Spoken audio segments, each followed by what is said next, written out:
Ann and Taylor here at Radiance to answer some commonly asked questions about hair restoration.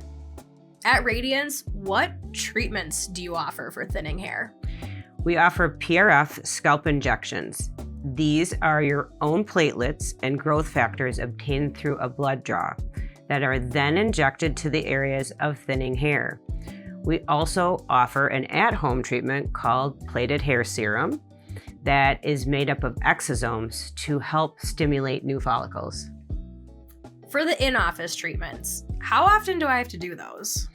Well, everyone responds differently. On average, a series of 3 to 4 treatments spaced about 3 weeks apart, and then usually every 6 to 12 months for maintenance.